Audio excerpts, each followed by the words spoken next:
problem, big opportunity, begitu ya. Jadi big data ini adalah bisa dianggap sebagai satu masalah, tapi juga bisa menjadi suatu kesempatan yang luar biasa, begitu ya.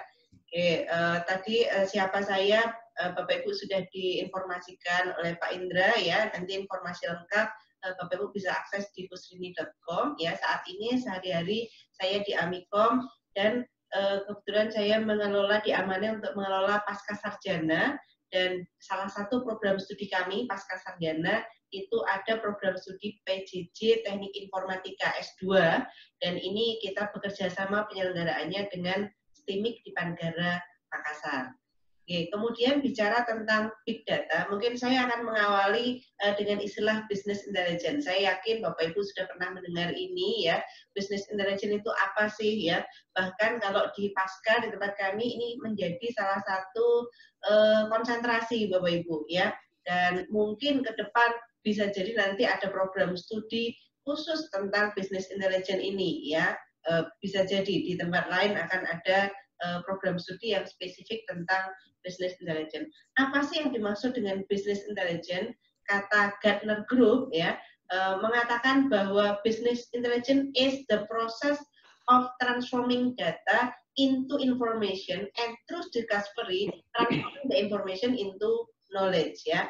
Business intelligence ini adalah suatu proses untuk mengubah data menjadi informasi, dan melalui suatu pencarian tertentu, bagaimana kita mengubah informasi itu menjadi suatu pengetahuan, ya.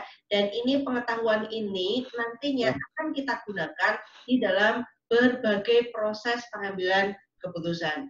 Kalau digambarkan mungkin bisa seperti ini ya, data menjadi informasi, kemudian berubah menjadi knowledge, dan dari knowledge ini nanti akan dimanfaatkan menjadi wisdom.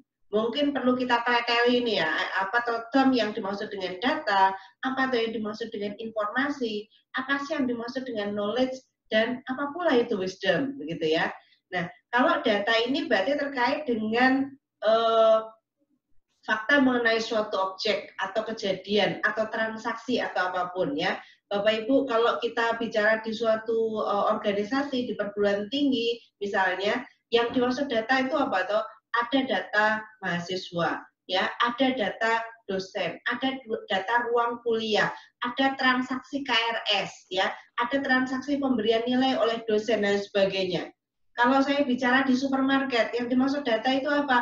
Ada data barang, ya, ada data mungkin penjual, ada data kasir, ada data pembeli pelanggan dan sebagainya ya, termasuk transaksi penjualan pembelian. Nah, itu adalah data. Kemudian apa yang dimaksud dengan informasi, information ya. Informasi ini adalah data yang sudah diolah ya sedemikian rupa sehingga nanti bisa bermanfaat bagi penggunanya. Kumpulan dari penjualan tadi itu kemudian kita bisa buat menjadi laporan penjualan bulan Agustus misalnya 2020, laporan penjualan bulan Juli 2020 misalnya ya. Kemudian stok yang paling laris misalnya, mahasiswa yang paling pintar misalnya IPK-nya tertinggi dan sebagainya, itu informasi. Daftar mahasiswa Amikom yang USBJJ di STIMIK di Panggara Makassar misalnya, itu juga informasi ya. Jadi itu kita olah dengan cara difilter, dengan cara di grup ya dan sebagainya. Ada informasi yang berupa rincian, ada informasi yang berupa summarize ya, statistiknya ya. Ini kalau kita bicara informasi. Lalu apa itu knowledge ya? Kalau laporan-laporan tadi kita sebut sebagai informasi. Lalu knowledge ini apa? Knowledge ini berkaitan dengan hal apa toh yang bisa kita simpulkan dari data ataupun informasi yang ada ya, walaupun mungkin tidak lengkap. Kalau informasi itu bisa diperoleh hanya kalau datanya lengkap Bapak Ibu. Kalau sekarang misalnya saya punya supermarket, saya pengen tahu berapa sih keuntungan bulan Juli, bisa saya peroleh dengan informasi karena datanya ada. Tapi kalau saya pengen tahu penjualan barang X di bulan Oktober 2020 itu kira-kira berapa, maka itu tidak bisa dijawab dengan informasi. Tapi bisa dijawab dengan pengetahuan Bapak Ibu. Karena berdasarkan data yang ada, ini bisa kita lihat trennya ya. Kita bisa melakukan proses prediksi dan sebagainya. Nah, pola-pola ini yang kita sebut sebagai knowledge, pengetahuan. Nah, pengetahuan ini kemudian bisa kita manfaatkan untuk pengambilan keputusan, wisdom namanya ya. Wisdom ini bagaimana kita memperlakukan pengetahuan itu. Tidak semua orang yang punya pengetahuan kemudian bisa menggunakannya untuk pengambilan keputusan. Nah, wisdom ini bagaimana Bapak Ibu memanfaatkan pengetahuan yang ada untuk bisa melakukan pengambilan keputusan. Misalnya begini, saya tahu misalnya di dekat rumah saya itu ada yang namanya stadion Bapak Ibu ya, stadion sepak bola itu ramai banget. Kemudian sebelahnya itu ada Jogjabai, itu tempat water boom gitu ya. Nah itu juga ramai banget. Nah itu ramainya tapi hanya waktu-waktu tertentu ya. Kalau misalnya saya punya pengetahuan nih, kalau pas rame itu biasanya yang datang itu sekian banyak. Ini kebetulan saya jualan es dundung misalnya ya. Terus berapa ya yang harus saya jual? Besok minggu ini mau ada rame, mau ada pertandingan. Apa yang harus saya siapkan? Maka itu sebenarnya saya sedang menggunakan wisdom. Ya, pengetahuan saya, prediksi saya terhadap apa yang terjadi di masa yang akan datang, lalu saya hubungkan dengan pengambilan keputusan. Nah, dalam mengambil keputusan tadi wisdom ini tadi itu akan sangat baik kalau kita punya pengetahuan ya yang ini bersumber dari data dan informasi yang ada, sehingga dalam mengambil keputusan tidak berdasarkan wangsit ya Bapak Ibu ya. Tahu wangsit nggak ya, kalau di Jawa itu ada hanya berdasarkan intuisi saja, tetapi ini memang betul-betul berdasarkan fakta. Harapannya keputusan yang diambil itu menjadi benar ya, harapannya kita bisa memenangkan persaingan. Nah, data ini saya rasa akan sangat banyak sekarang ini ya, data dari transaksi, dari macam-macam. Kalau kita bicara data yang dari transaksi, ini namanya data terstruktur Bapak Ibu. Datanya sudah jelas, formatnya, strukturnya sudah ada, bisa dengan mudah menggunakan SQL, kita rubah menjadi informasi, kemudian juga bisa kita analisis ya, menjadi tadi polanya dan sebagainya. Nah, the problem is ya, ketika data itu tidak lagi seperti itu, tidak hanya seperti itu, tidak hanya yang terstruktur. Ada data-data yang ini justru datangnya misalnya dari bukan transaksi penjualannya, tapi bagaimana tahu hasil dari capturean misalnya orang berjalan, saya masuk supermarket nih, kemudian saya mau beli mie gitu ya, mie instan, yang akhirnya saya ambil. Kalau kita menggunakan data transaksi, yang tercatat itu Bapak Ibu adalah transaksi-transaksi yang sudah ada di kasir ya. Saya beli apa, berapa jumlahnya dan sebagainya, itu ada di kasir. Tapi bagaimana perjalanan saya sampai memilih yang itu, produk yang itu, nah itu tidak tercatat. Nah, misalnya kita tambahkan, saya punya CCTV di situ, kemudian perjalanan seseorang dari datang masuk, mereka sukanya ke lorong yang mana, ke rak yang mana, bagaimana orang memilih mau yang bungkus besar atau yang kecil, merek yang mana, itu dicatat semua. Dicatat oleh apa? Berdasarkan videonya yang ada, ya. Maka data video ini bisa menjadi bervariasi ya Bapak Ibu ya. Ini yang kita sebut data yang tidak terstruktur, ya. Data yang tidak terstruktur, dan ini bisa kita olah, bisa kita buat simulasinya, bisa kita ambil pengetahuannya. Oh ternyata kalau orang yang datang itu lebih senang yang bagaimana. Kalau dia ketemu apa yang akan dia lakukan. Orang yang karakteristiknya begini, dia akan memilih yang seperti apa. Orang yang datang pakai mobil, senangnya itu belanjanya bagaimana, misalnya, hubungan seperti itu. Itu hanya bisa diperoleh dari kita mengumpulkan tadi video-video tadi, kita kaitkan, ya kita analisis. Nah, datanya menjadi tidak hanya terstruktur, tadi menjadi banyak. Kalau kita mau menyimpan semua rekod, biasanya CCTV kan hanya disimpan beberapa waktu ya Bapak Ibu, karena ya menghabiskan tempat.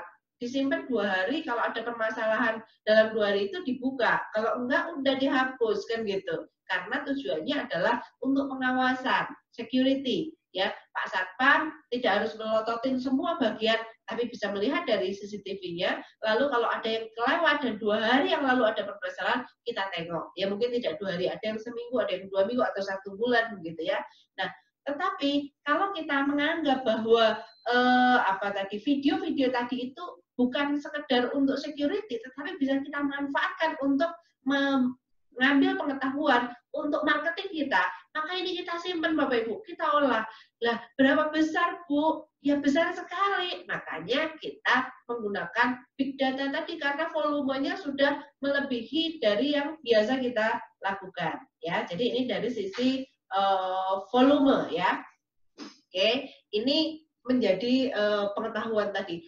Terus apa hanya dari video? Ternyata tidak. Data itu juga bisa macam-macam. Ada yang berupa misalnya saya telepon seseorang begitu ya. Oh, kalau telepon itu kan berarti suara ya, suara. Suara ini juga bisa diolah loh Bapak Ibu ya. Misalnya saya datang ke customer service, saya bicara apa mungkin direkod di situ sampai nanti ditemukan oh kalau customer begini itu dia sukanya seperti apa dan sebagainya ya. Ada juga yang mungkin nulis ya tweet di Twitter ya, mungkin status di Facebook dan sebagainya, itu juga menjadi sesuatu yang sangat penting. Bagaimana pandangan mereka terhadap kita? Kita bisa melihat sentimen analisisnya dan sebagainya. Datanya tidak terstruktur.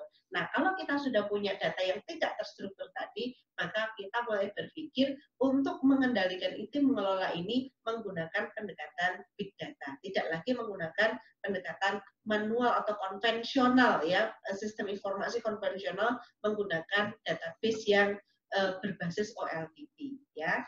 Nah, ini fenomenanya ya Bapak Ibu bahwa data ini berkembang luar biasa ya. Terus bertambah ya. Tidak hanya deret hitung, deret ukur, tapi deret eksponensial ya. Penambahannya ini luar biasa.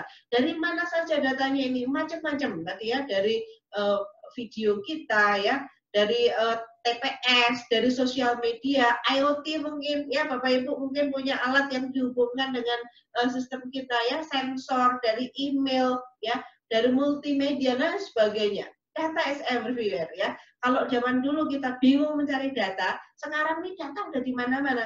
Oke, siapa yang mungkin kalau ke rumah makan begitu ya, sebelum makan ini udah lapar banget nih Bapak Ibu. Tapi terkadang kita tuh sanggup untuk menahan diri untuk tidak langsung makan. Karena apa? Ingin foto dulu Bapak Ibu, untuk update status dulu gitu ya.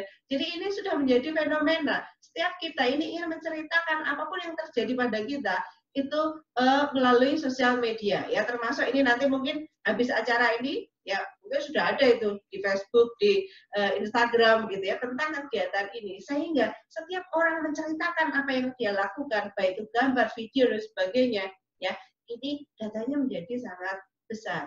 Nah, data yang banyak ini di satu sisi bisa kita anggap sebagai permasalahan ya, karena kita harus mempunyai tempat penyimpanan yang besar, kemudian semakin banyak data untuk mencari informasi yang pas itu juga susah gitu ya. Saya melakukan pencarian dengan data yang sangat banyak, ini tentu akan lebih rumit ya. Tetapi di belakang itu ada kesempatan kita untuk bisa mendapatkan sesuatu untuk meningkatkan value di organisasi kita ya.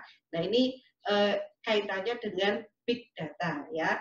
No single standard definition, tidak ada definisi yang tepat untuk big data. Big data itu apa sih? Mungkin ada yang mikir, oh big data itu database ya, gitu. Database yang tidak OLTP.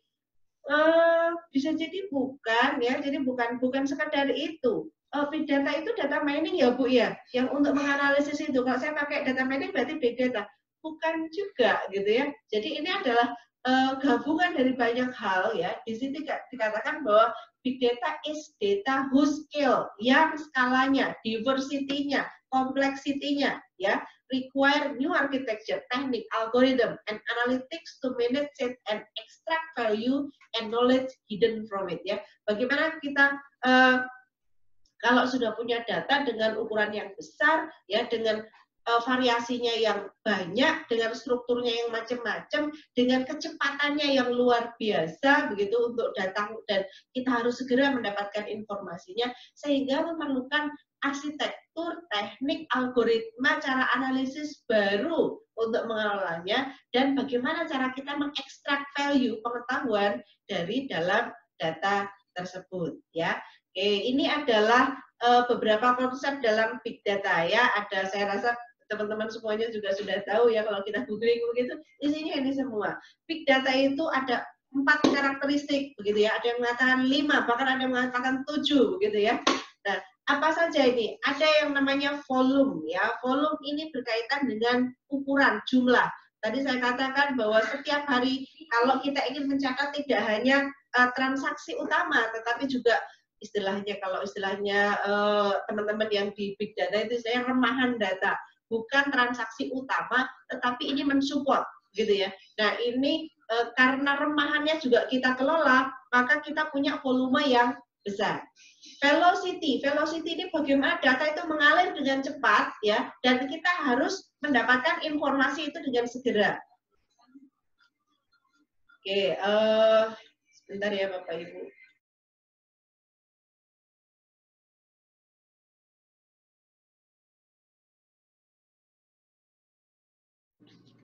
Oke, tadi yang terkait dengan velocity ini kadang kita membutuhkan analisis itu real time Bapak Ibu. Sebagai contoh misalnya yang enteng aja, yang gampang aja. Di kasir ya, di kasir itu ingin memberikan fasilitas, misalnya begitu orang belanja A, B, C, D begitu. Pak Joni belanja nih. Nah, orang-orang dari masa lalu kalau belanja barang-barang tersebut mereka juga membeli barang yang lain begitu, sehingga kasir ini diberi fasilitas untuk menawarkan, Pak, Bu, ini ada produk promo loh, tapi kalau promonya ada 10 disebutkan semua, akhirnya kita nggak beli. Tapi kalau ini yang paling kita dekat dengan kita, maka akhirnya kita akan membeli. Nah, di kasir itu diberikan analisis itu Bapak Ibu. Jadi ketika memasukkan transaksi A, B, C, D, masuk, kemudian nanti akan keluar tuh barang yang mau ditawarkan berikutnya. Ini apa sih? Nah, itu berarti kan real time Bapak Ibu, berdasarkan transaksi-transaksi yang ada, orang-orang tuh punya perilaku seperti apa, kemudian ini harus segera dipakai untuk menyimpulkan dan diberikan feedback kepada pengguna. Nah, masalahnya adalah Bapak Ibu, algoritma untuk itu butuh waktu yang lama untuk prosesnya. Ya, kalau misalnya begitu keluar terus butuh waktu 30 menit, Pak Joni nggak boleh kemana-mana dulu nih. Pak Jon sebentar Pak Jon, jangan pergi dulu. Saya mau memberikan promo begitu ya. Memberikan promo ini baru loading ini, keluarin analisisnya. Ya ditinggal pelanggan, ya kan? Nah, maka ini perlu kecepatan di dalam memproses itu. Data yang besar tapi prosesnya harus cepat. Gimana ini ya? Nah, ini velocity ya. Variety. Banyak bentuknya ya Bapak Ibu, terstruktur, unstructured ya. Tadi ada yang berupa teks, ada yang berupa angka, ada yang berupa gambar, ada yang berupa video, ada yang berupa data suara, ada yang berupa mungkin teks natural begitu ya, sehingga kita perlu NLP di belakangnya dan sebagainya. Nah ini variety ya. Kemudian veracity, apa ini veracity? Kualitasnya. Data itu yang ada di lapangan belum tentu semuanya benar. Ada yang ambigu, yang satu mengatakan begini, yang satu mengatakan begitu ya. Kalau misalnya saya kaitkan aja dengan mungkin apa penanganan pada anak, kalau anak demam itu kalau kata ibu saya dulu, kalau anakmu demam gitu, selimutin ya, selimutin. Nanti dia akan panasnya tinggi, kemudian keluar keringat ya, lalu nanti dia akan turun suhunya gitu ya. Itu ilmu dari ibu saya. Ibu saya lulusan SD, tidak belajar ilmu kedokteran ya. Nah, kemudian saya datang ke dokter, dikatakan lagi, Bu, kalau anaknya demam, jangan diselimuti, kan kainnya ya. Kenapa? Nanti kalau dia suhunya naik terus, ditutup suhunya naik terus sampai batas tertentu, anaknya akan step gitu ya, akan kejang. Nah ini bahaya. Jangan sampai seperti itu. Dikompres, kasih baju yang tipis saja misalnya. Ini kan berarti ambigu Bapak Ibu. Yang satu mengatakan suruh selimuti, yang satu mengatakan jangan selimuti. Nah bingung kan? Kalau kita manusia, kita bisa mikir nih, mana informasi yang benar. Antara ibu saya dengan dokter, ilmunya tinggi mana ini? Saya bisa mikir. Nah bagaimana dengan data yang ada di lapangan ini? Pakai komputer gimana caranya tahu mana data yang dipercaya, mana data yang berkualitas, ya karena ada ambigu tadi, ya data itu ada yang hoax, ada yang benar, gitu kan? Nah kalau kita mengambil kesimpulan, keputusan berdasarkan data hoax, masalah ini, ya kan? Nah ini termasuk veracity ini ya. Oke, kemudian dari kesemuanya itu, volume, velocity, variety, veracity, kenapa sih kita harus ngurusin itu semua?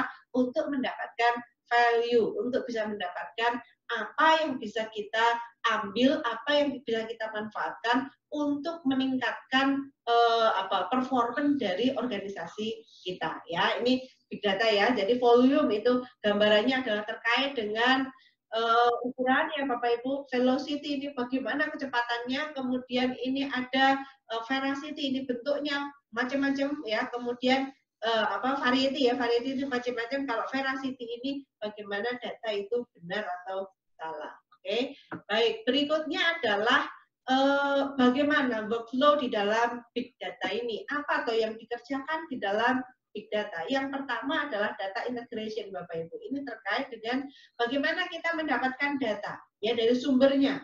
Tapi tergantung analisis yang akan kita lakukan apa ya. Apa yang akan kita kumpulkan ya. Kalau datanya video, datanya suara, cara mengumpulkannya akan berbeda. Ya, bagaimana kita manage your data in various format ya, dengan format yang berbeda-beda. Kalau saya pakai MySQL cukup enggak? Saya pakai struktur yang SQL itu tabel ya, baris dan kolom, memungkinkan tidak. Maka kita kenal database yang NoSQL dengan formatnya justru tidak pakai baris dan kolom ya, seperti JSON ya. Kemudian database satu dengan satu hardware, satu hard disk memungkinkan enggak? Oh, mungkin kalau datanya yang besar, ya, sementara ini nggak boleh dimatikan dulu ganti hard disk. Nah, berarti kita perlu sistem di mana ini bisa terdistribusi, tetap live selama-lamanya. Ada perubahan, tinggal tambahin lagi satu hardware lagi, tambahin lagi satu hardware lagi. Berarti kita harus terkait dengan teknologi distribusi ya, komputer terdistribusi. Nah, kemudian bagaimana menganalisisnya, data mining ya, bagaimana memvisualisasikan dari knowledge yang diperoleh dari apa yang kita kumpulkan tadi ya. Ini pekerjaan-pekerjaan utama dari big data.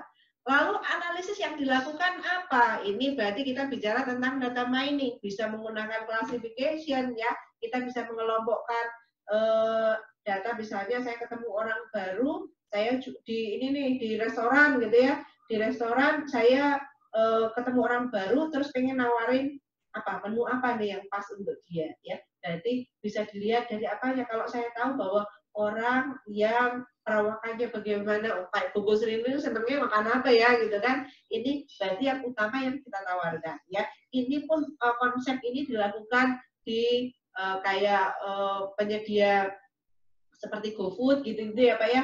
Ini kan mereka memberikan rekomendasi kan, yang keluar di halaman saya dan halaman Bapak akan berbeda karena karakteristik kita berbeda. Nah, ini menggunakan klasifikasi. Estimasi ini berarti terkait dengan angka, Bapak Ibu menduga ya berapa sih kira-kira penjualan mereka gitu. Itu dugaan dalam bentuk angka. Kalau klasifikasi tadi dalam bentuk kategorikal ya. Prediction ini berkaitan dengan masa depan ya, apa yang akan terjadi baik klasifikasi kategorikal ataupun estimasi di masa yang akan datang. Clustering berarti ini kita akan mengelompokkan data-data ya yang mirip, tergantung mirip itu dari kacamata apa ya. Association, kita ingin melihat hubungan antar data ya, di antaranya itu yang bisa kita lakukan analisisnya. Nah, saya ingin tunjukkan Bapak Ibu, ini adalah beberapa produk dari teman-teman pasca ya, Amikom yang membuat aplikasi, di belakangnya ini supporting ada big datanya begitu ya, untuk melakukan analisis itu.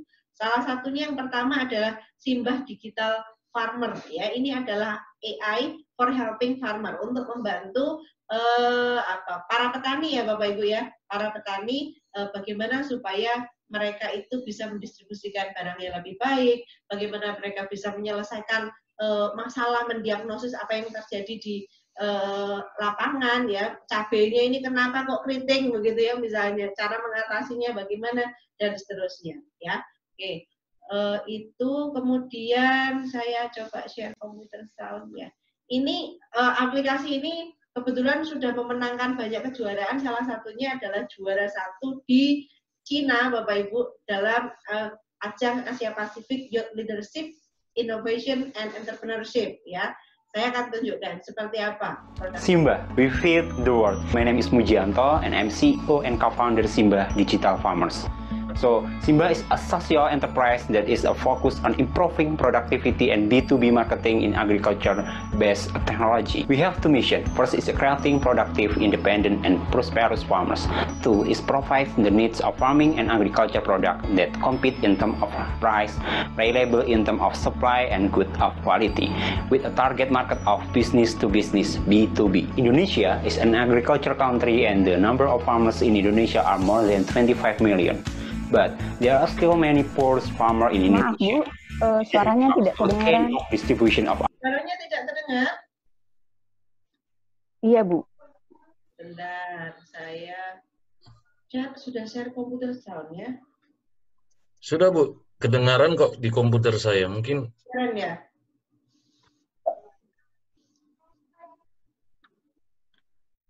Oke, nanti mungkin saya share yang tidak terdengar, saya share materinya supaya Bapak Ibu bisa melihat sendiri setelah ini, ya.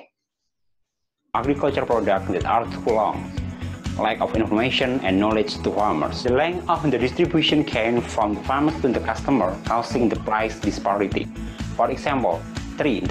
Price of rice, onion, and peppers. When the price of red onion at farmers 18,000 rupiah and 46,000 rupiah in the customer price with a margin of 159%, is a very large margin. So we offer a solution. The solution we call revitalization of agriculture revolution. We make two mobile application. First, Simba application for productivity and Simba application for marketplace. Simba for productivity, we create a virtual assistant application for farmers. And Simba application for marketing, we create a marketplace for agriculture products. This is a supply and demand solution with a big social impact. How large is the markets? We have total available markets of 9.5 billion US dollar, only to 3 commodity, rice, onion, and chili. Serviceable available markets of 5.7 billion US dollar to 3 provinces in Indonesia, Central Java, West Java, and East Java, and share of the market of 1.1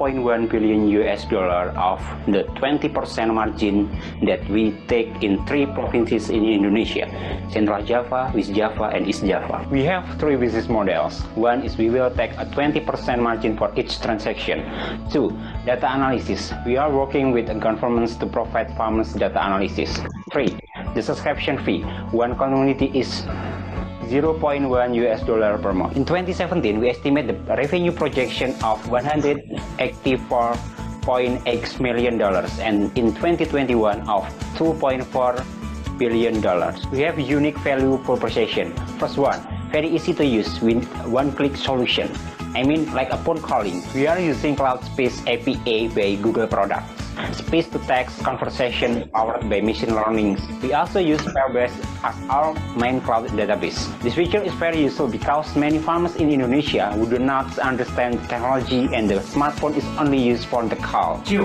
Artificial intelligence, conversational user experience. We also use API.EA provided by Google as a chatbot to provide consultation, adding product and looking for product in Simba application. All can be solved with chat. We are also developing their own artificial intelligence use open source software library for machine intelligence TensorFlow, powered by Google. 3. Chatbot. We are also provide services that can be used via SMS and messaging application, such as SMS, Twitter, Facebook Messengers, Line, and Telegram. 4. We just was starting a 20% margin and will be available in 500 villages in Indonesia. We have 3 founders. First, me as a CEO, Chu Lelianas as a CTO, and Tri Rahmadidi Sofianto as a CMO. Every year, Indonesia lost 2.5 million farmers. With the Simba application, we provide 25% social impact value. With Google and Simba, we fill the world. Baik, tadi disampaikan ini target audiennya adalah petani ya Bapak Ibu. Jadi big data ini bukan berarti yang menggunakan adalah orang-orang menengah ke atas begitu ya, perusahaan besar, tidak selalu Bapak Ibu ya, penggunanya bisa saja bahkan orang yang tidak bisa pakai komputer begitu, ya hanya bisa menggunakan smartphone ya karena sehari-hari mungkin sudah biasa menggunakan itu, tetapi teknologi di belakangnya itu sebenarnya supporting by big kita ya. Jadi tidak selalu tampak oleh penggunanya. Seperti kita menggunakan Gojek, Bapak Ibu ya, itu sebenarnya belakangnya itu big data ya, banyak sekali yang dilakukan, tetapi kita nggak merasa kalau kita sebenarnya sedang memanfaatkan big data ya. Oke, ini adalah aplikasi yang kedua yang dibuat oleh mahasiswa pasca sarjana Amikom ya, using IoT ya, application fish breeder ya, bagaimana mereka mengelola, memberikan, memonitor kualitas dari air dan memberikan makan pada ikan-ikan ya, supaya itu optimal begitu, pas porsinya, tidak terlalu banyak, tidak terlalu sedikit ya, dan sebagainya. Nah, ini saya tunjukkan. Jadi kita tahu bahwa Indonesia merupakan negara kelautan dengan potensi perikanan yang amat sangat besar sekali. Pada tahun 2016, berdasarkan data statistika dari Dinas Perikanan dan Kelautan, potensi perikanan kita untuk perikanan darat itu sekitar 18 triliun. Akan tetapi penghasilan perikanan Indonesia pada tahun 2016 itu hanya sekitar 500 miliar saja.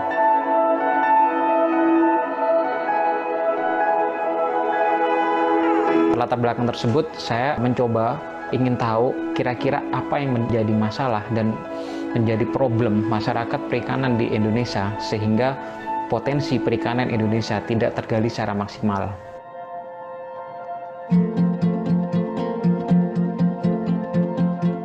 Berdasarkan dari situ, saya berinteraksi dengan para pembudidaya, dengan para nelayan di sekitar Jawa Timur bagian timur. Kendala mereka adalah mereka tidak bisa memonitoring secara langsung kondisi air tempat budidaya.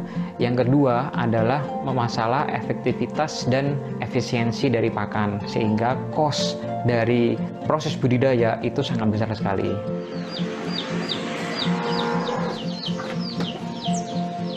Tujuan atau visi utama dari Fisgator itu sebenarnya adalah untuk meningkatkan sosial ekonomi kehidupan masyarakat perikanan Indonesia, sehingga potensi perikanan Indonesia yang mencapai belasan bahkan puluhan triliun itu bisa tercapai.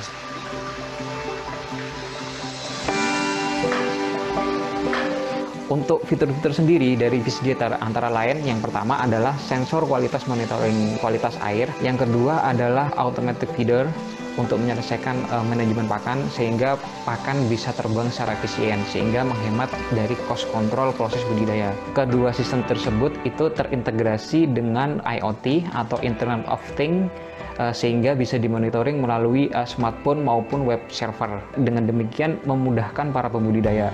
Kemudian yang keempat adalah sistem treatment secara otomatis menggunakan artificial intelligence system. Ketika air sedang dalam keadaan tidak baik, maka akan mentreatment secara otomatis, baik itu dari kadar pH-nya maupun kadar oksigennya. Fitur berikutnya adalah bubble system, di mana sirkulasi oksigen menjadi lebih lancar sehingga mempercepat perkembangbiakan dari ikan tersebut.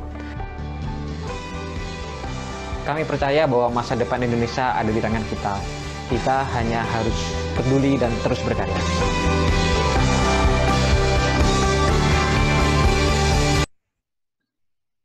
Oke, baik. Ini juga salah satu karya yang bisa dimanfaatkan oleh masyarakat, gitu ya. Memanfaatkan IoT tadi ya, data yang diterima ini akan menjadi data yang sangat besar, kemudian ini kita olah untuk kita kembalikan dalam memanage cara mengelola ikan tadi itu, budidaya ikan ya. Nah ini berikutnya adalah salah satu produk dari mahasiswa pasca juga, yaitu namanya G-Blind Bapak Ibu. Ini adalah sepatu dan kacamata spesial khusus untuk mereka yang tidak bisa melihat ya. Ini sudah mendapatkan kejuaraan di berbagai tempat termasuk yang internasional, dan ini merupakan tesis ya dari mahasiswa, gabungan beberapa mahasiswa. This is my big brother. He loves me very much. He wants to make me happy. As you can see, he's blind. But although he's blind, he never regretted. Even he don't want to be anybody's trouble. That's why he like to do everything by his own. and he always wanna be helpful. Nah, jangan lupa makan siangnya. Ya, But nanti ku bawa. the situation says different. He often makes hard on himself and others. Ini kakaknya. He ate more worms every day. This makes me mad and sad. Bikin dapat tau nggak? He feels sorry about it, but he never stopped trying. He said that he is the one that should take care of me because he is a big brother. That's why I realized that I can hinder him. As a matter of fact, I must help him. With the technology, I should do something about it.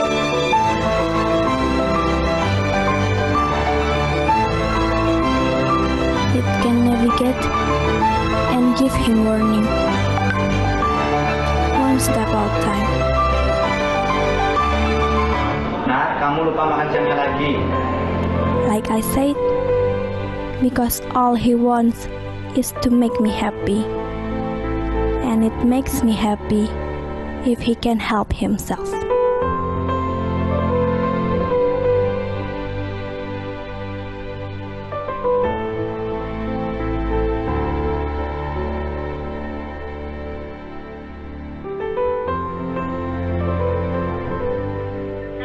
Orang yang tidak bisa melihat pun ternyata memanfaatkan big data ini, begitu ya. Nah, di mana cara memanfaatkannya ya, ketika kacamatanya ini tadi Bapak Ibu ya, ataupun sensor yang ada di sepatunya itu nanti bisa melihat objek apa yang ada di depannya. Kemudian kita akan melakukan klasifikasi ya dengan menggunakan deep learning atau yang lain. Itu kita bisa mengidentifikasi objek apa yang ada di depan sehingga bisa memberikan instruksi kepada orang yang menggunakan tadi untuk melakukan apa, gitu ya, aksinya apa.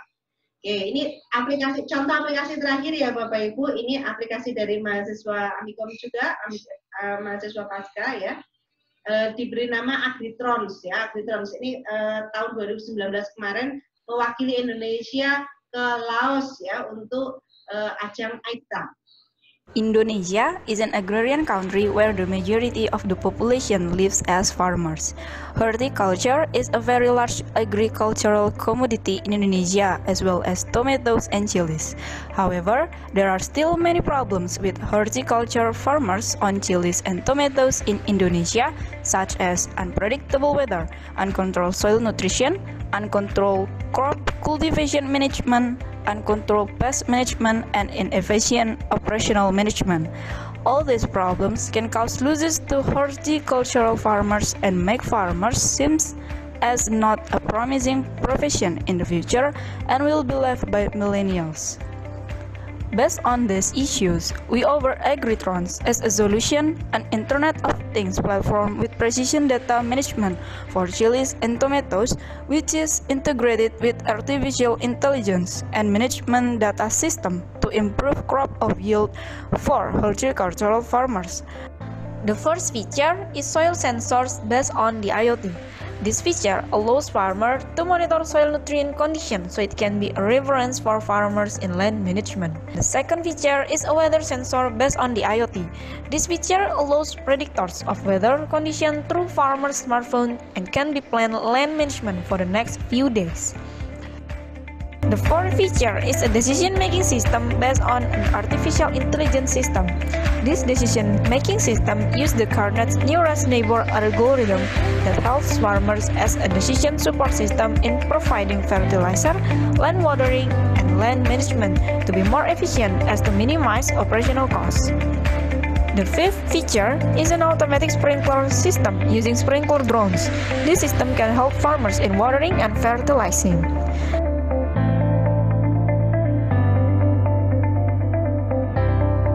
The sixth feature is a plant investigation system that uses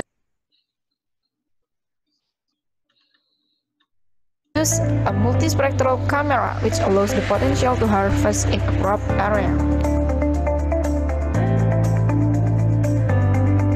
We We will develop the Agritron system on indoor farming models using a greenhouse system that is integrated with an IoT-based automated system. The Agritron system will also develop into business with several business models such as direct sales, revenue sharing, and IoT system technology-based land management services consultants. Agritron's automatic farm generation. Oke, itu tadi beberapa contoh ya, contoh bagaimana kita mengimplementasikan Big Data. Nah, sekarang saya pengen tahu nih Bapak Ibu, kira-kira menurut Bapak Ibu, implementasi Big Data selain yang sudah kita jelaskan tadi itu, sudah kita bahas, kira-kira bisa gimana lagi ya?